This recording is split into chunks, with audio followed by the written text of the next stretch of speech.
শুকরিয়া যে আল্লাহ তাআলা আমাদেরকে সুস্থ রেখে এই আমাদের বাংলাদেশ জাতীয়তাবাদী দল কর্তৃক আয়োজিত আমরা পেয়েছি আমাদের এই বিএনপি কার্যালয়ের সামনে, তার জন্য আমি আল্লাহ তাআলার শুকরিয়া। আমরা জাতীয়তাবাদী দল পক্ষ থেকে, কারণ আপনারা বিশ্ব দেখছে যে ইসরায়েলি কিভাবে ফিলিস্তিনি এবং তাদের মুসলমানের উপরে বর্বরচিত হামলা, বিশেষ করে শিশুদের উপরে, মানে এটা অমানবিক। আমরা দুঃখ ঘৃণা করে আমরা প্রকাশ করছি ইসরায়েলের পক্ষে, কারণ আমরা তো আমাদের থেকে অনেক হাজার মাইল দূরে, আমরা এখানে যে পারবো না।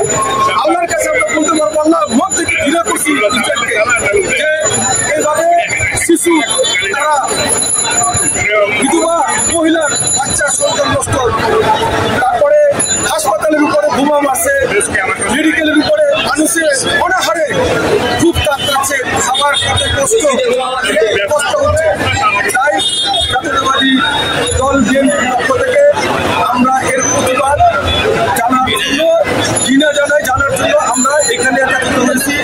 আমাদের মুদ্রা থানার পক্ষ থেকে আমরা 4টে ওয়ার্ড 71, 72, 67 আমরা এবং ঢাকা মহানগরের দক্ষিণের 80টা ওয়ার্ড 24টা থানা সবাই আমরা এখানে উপস্থিত হয়েছি।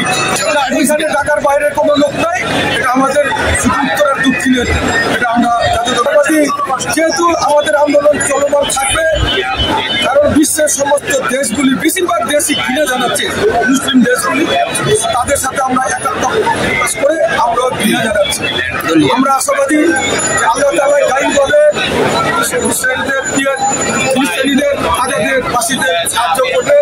আমরা দোয়া করি ইহুদি নাসারারা যেন ধ্বংস হয়ে যায়, এর জন্য আমরা দোয়া করি। মুসলিম উম্মাহ যেন এই ফিলিস্তিনিদের জন্য দোয়া করে, এই আমাদের এই আশাবাদ।